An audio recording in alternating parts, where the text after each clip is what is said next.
Hello everyone, Rare Mod Reviews here, and today we will be reviewing the G-Frame Rick Diaz armor set. So this is going to be a line that I'm assuming is discontinued at this point. I could be wrong, maybe they still are making more of it. But as I mentioned in an unboxing of this thing, it's kind of a cross between the Railgrades line, the early build, because I forget what those things are called.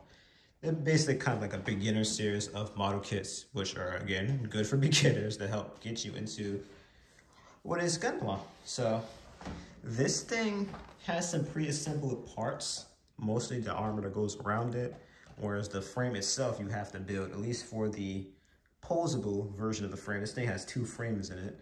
It has a fixed position frame and the, again, the posable frame here. I believe they call it the action frame. So everything you see here is unpainted, comes straight out of the box like that.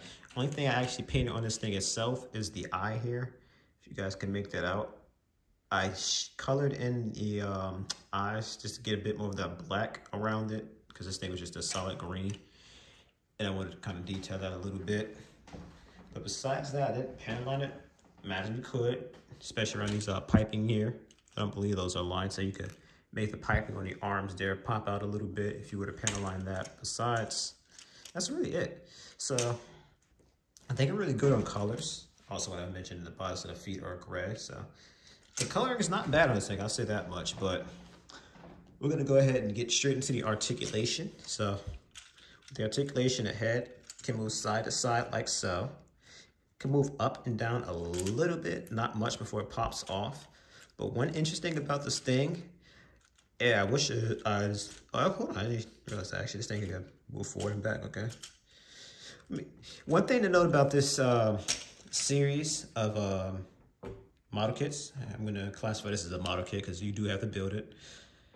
The frame itself is kind of a one-size-fits-all type of frame that they put on multiple releases of these things, ranging from Sazabi's to the Hakushiki, and as you can see, the Rick Diaz here. So again, just from some of the suits I named, those are big boys. So for that same frame to be able to be sheared with something as skinny as, let's say, the Infinite Justice, which I believe is in the line as well, maybe it's just Injustice, this is a very universal type of frame. You know, it's kind of using that same type of method. Be using big words. So that same kind of idea, kind of system that cars use, where they have that kind of skateboard type platform to do with the electric cars now, where you just kind of slap the chassis over the frame here, the battery or what have you, and kind of good to go. So that's what they basically did with these things here, if you get the gist of what I'm trying to say here. So that's a very interesting concept on its own. I always said that with a lot of model kits, they could use so many things over, especially with master grades. And it's just like staggering what they didn't end up putting out.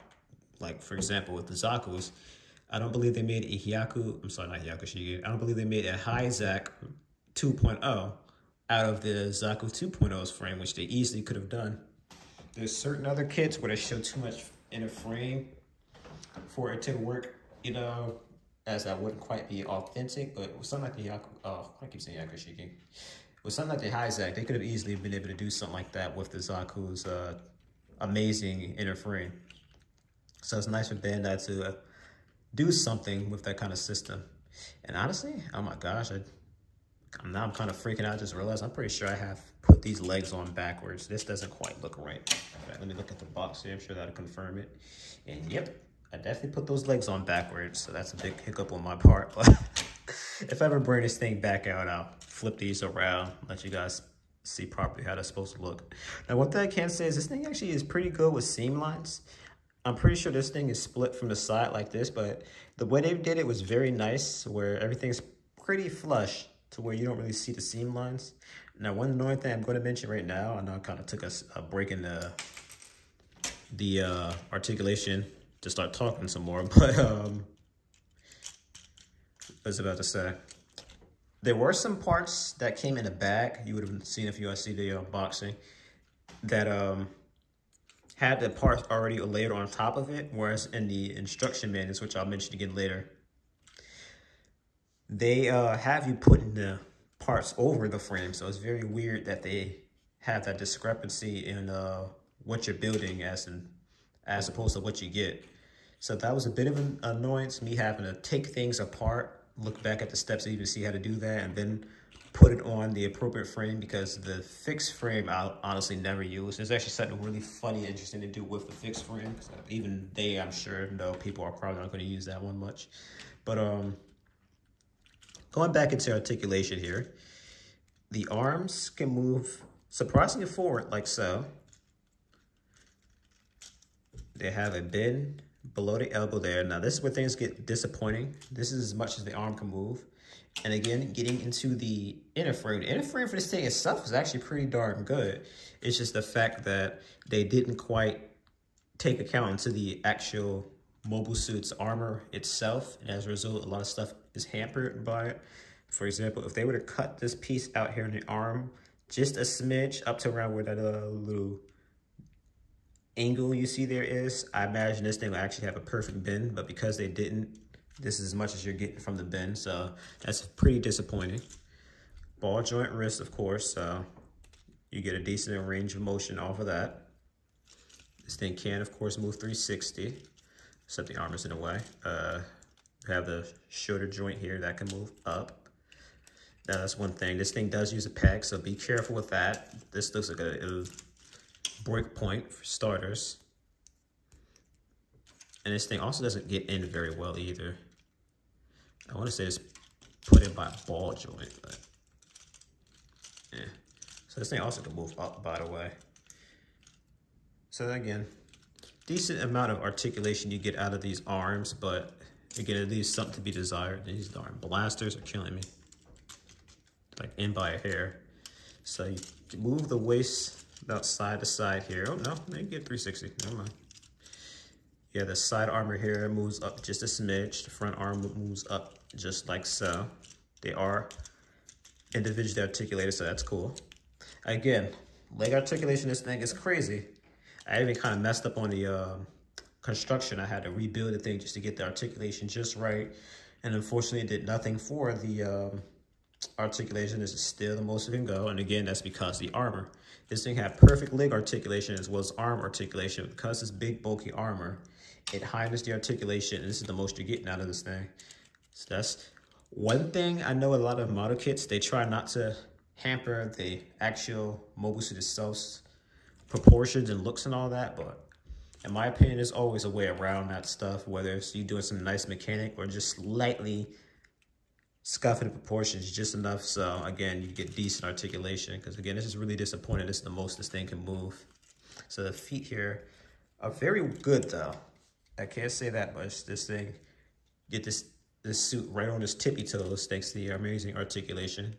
Now, I do have a minor grip with the feet here. They're on right now, but a lot of times these things pop straight out because the feet here are like two pieces here from the gray into the blacks here. So you kind of have to pop this open to get the little feet here. I'm sure you can see poking out. You even can kind of see, it's kind of almost like a loafer type of way, the way this frame here is lodged onto it. So that's something you have to be a little bit more careful of, but we do also have some rotation below the ankle there. Another thing I can also mention, the construction of this thing, putting in the pegs here to connect the legs to the actual body itself was a pain. I think we found a little secret there where if you basically kind of grab this thing by its body and just kind of like wedge the leg on like that, it gets it a lot easier than doing it an alternate way, because this thing was like hurting my fingers, so I was trying to put this thing on because it required a lot of force. But the backpack itself, this would be able to move 360, this little piece here, but it kind of gets in the way with the arm. So decent range of movement from there, but that's really it. I don't think that's, I guess there's some chest motions that can kind of go forward and back, but that's about it for articulation. I did not mean for the backpack to fall off, oh my goodness. Also, this back armor is fixed, that doesn't move at all. So let's get this thing back on there. And I guess for the first accessory, do the blaster, because this thing really wants to come on and off, so both can't be taken off. One gripe I have about the blaster, by the way, and I'll mention the backpack as well, I don't know what the heck that is. I don't think I even need to state what I don't like about that, but that's very tacky looking. And again, same with the backpack, I don't know what this is about. Because I'll even take off the bazooka. Bazooka? just fine. Doesn't do that. There are some engravings, the parts numbers and whatnot there, but yeah. And also the handle here can move as well. Very strange that this handle can move because this is the only handle, but very cool nonetheless. Now as for the hands, this thing has two sets of hands here. You have the open hands that you see there, as well as, well, these are more of a holding hand. I can't really say these are closed fists, but they're this nice little metallic-y color, just like the hands. And they peg in very nicely. They go in easy and they stay on, so I like to see that. So of course, you would be able to put both blasters in each hand like so. And that backpack does not want to stay on. So there's another complaint, the backpack doesn't really want to stay on very well, but regardless, as you can see, you can hold both blasters just fine.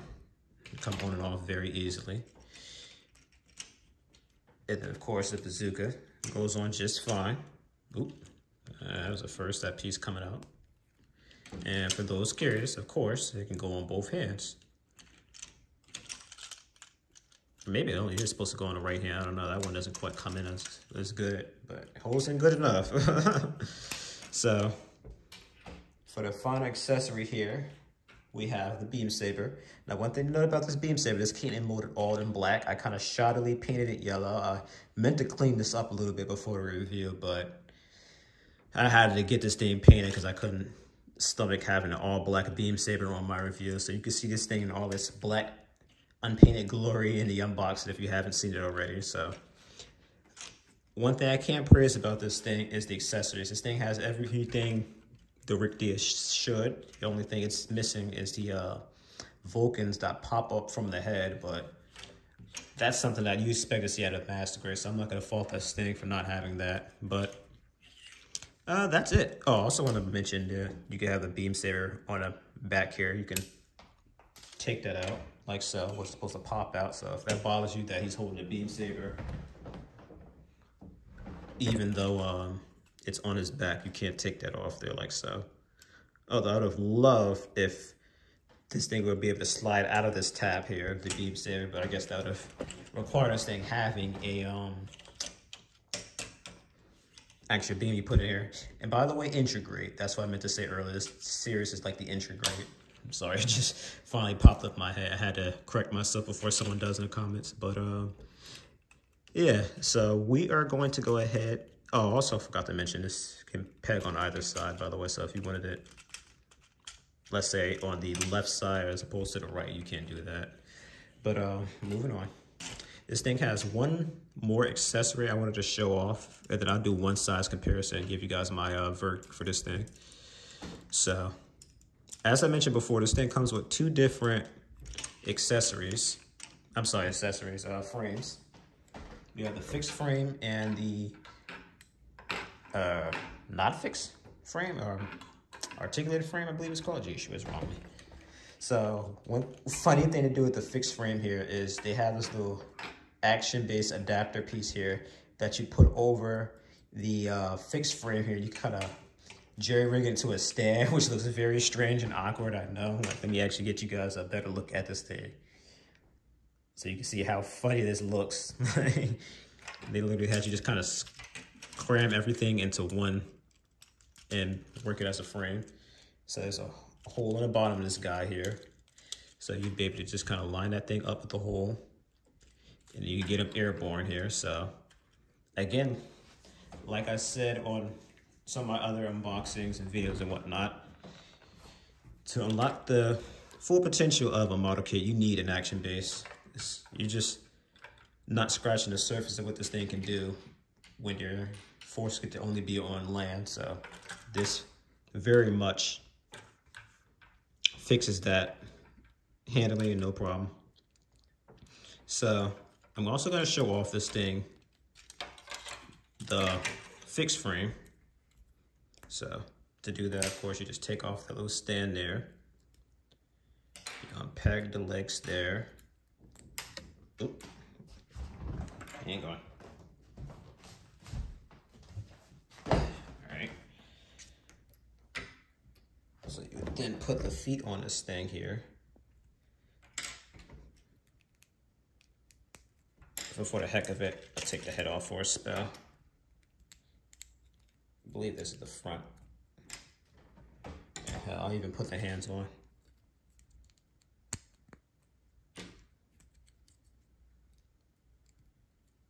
And then you kind of, well, it might be putting this thing on the wrong way, you know. Oh yeah, I do. I can spin those around though. There we go. So yeah, this would be how the fixed frame would look like. The fixed frame does have some articulation. As you can see there, you can at least move the arms around, but besides the feet having some minor rotation there, again, you get an idea of what you'd be doing with the fixed frame. So this is why, like I said, I personally would never use the fixed frame, besides the fact this thing doesn't even seem like it barely wants to stand up.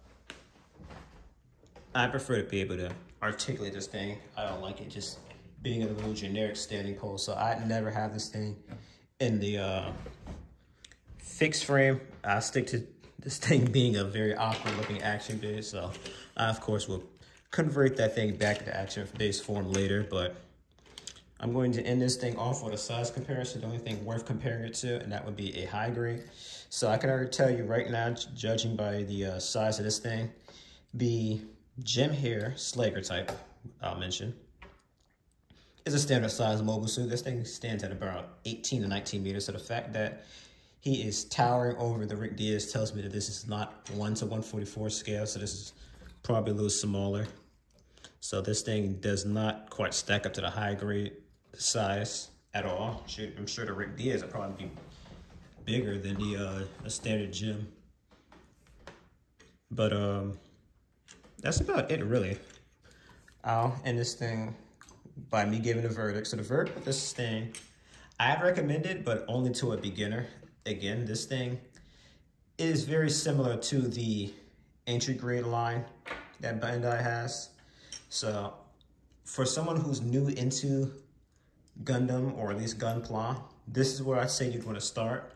But as for someone that's like a veteran, more experienced builder, you could go ahead and skip this thing. If you really wanted a high grade, a smaller scale, go ahead and look up the high grade Rick Diaz. I think they even might have done a revived version of it. So that, of course, would be the more updated version of the suit itself. But hell, you can even get the Rick Diaz in the master grade form. But yeah, I could recommend this thing to a veteran builder. It doesn't really do anything special. And although I do like the inner frame of this thing, the inner frame of this thing is actually not bad. Again, as I said before, it's hampered by the fact that the armor you put over it really kind of ruins a lot of the articulation this thing does have to offer. So it kind of kills a lot of the momentum that this thing did have. And as a result, it's like kind of pointless for it to even have that amazing inner frame they put into this thing if it's, again, just going to be so hampered. But one thing I also wanted to mention before I get out of here, because I kind of messed up on the unboxing. There's actually a QR code on the top of the box here. I know this thing is, well, no, it says it right here. Start building, digital instruction link below. But yeah, I guess I kind of glazed over that. But yeah, that's where you'd want to go. You're going to scan this with your phone's camera, or you can just enter the link here. It has where my thumb is kind of overlining. Or underlining, geez, overlining was that. But yeah, that's what you would do to go ahead and get the instruction manual for this thing. It's actually very interesting because it had the instruction manual for all the other kits in this series as well. But again, thank you guys so much for watching. This has been Rare Model Reviews. Like, comment, subscribe, and I'll see you in the next review.